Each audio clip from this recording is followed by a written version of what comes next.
ভাইয়া বেশি খায় না আপু বেশি খায়? তুমি আচ্ছা মুসলমানের এক কথা বলো কে খায়? শরীর কে বেশি খায়? শরীর দেখেন ভাই, মুসলমানের এক কথা বলো কে বেশি শরীর খায়? দেখেন। এই কি এর মুসলমানের এক কথা, তো 4-5 কথা কই। না তুমি বলো কে বেশি খায়, সত্যি বলো। তুমিই খাও, তোমার শরীর আমার শরীর এক হইলো। ও হচ্ছে হাড়ে খায় নাড়ে চষে, মানে না হ্যাঁ। আর কপালে আমি দোষে। হচ্ছে খাবারের গন্ধ শুকেই মোটা হয়ে যাই। সেই গন্ধ শোকে। হ্যাঁ আমার খাবারে বাতাস লাগলেই মোটা। আর আমার ধারণা খুশি ভাবি টিকু ভাই বেশি। আমি তো অল টাইম খাওয়ার উপরেই আছি ভাই। জীবন যতদিন মানে খাবো খাওয়া আগে, ততদিন। আমার কথা খাওয়া ছাড়া কোনো গল্প নাই। টিটু ভাইয়ের মন মানসিকতা আসলে এরা তো বুঝবে না এইভাবে মিশে না। হ্যাঁ আরেকটা কথা বলি, ওর চেহারা হচ্ছে কি জানেন? না থাক না বলি শাহরুখ খানের। না, হরি হরি হরি সবাই রে বানাইলো মোটা তাজা, ওরেই বানাইলো খড়ি। জো ছিল জো ছিল। এই যে মারবেন। এটার গুরু কি আপনার?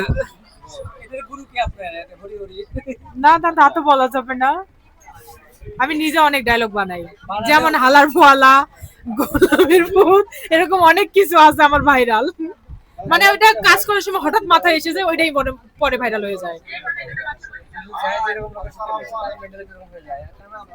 এই সমন্দির সিনেমার কথা কম কাজা,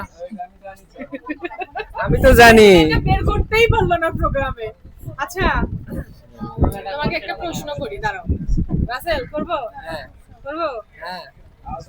সবাই বাস দেয়, হ্যাঁ সবাই বাস শুধু দেয়, কিন্তু কোন ব্যক্তি বাস দিয়ে আবার ফেরত নিয়ে যায়? ওরে ধরছিলাম, ও পারে নাই, বলো তুমি। সবাই কিন্তু বাস দেয়, কিন্তু এমন এক ব্যক্তি আছে যে বাস দিয়ে আবার ফেরত নিয়ে যায়, বলো। বাবু নাও 1 থেকে 5 পর্যন্ত করো।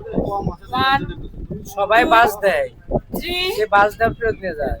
হ্যাঁ, 4 5 ডেকোরেটর।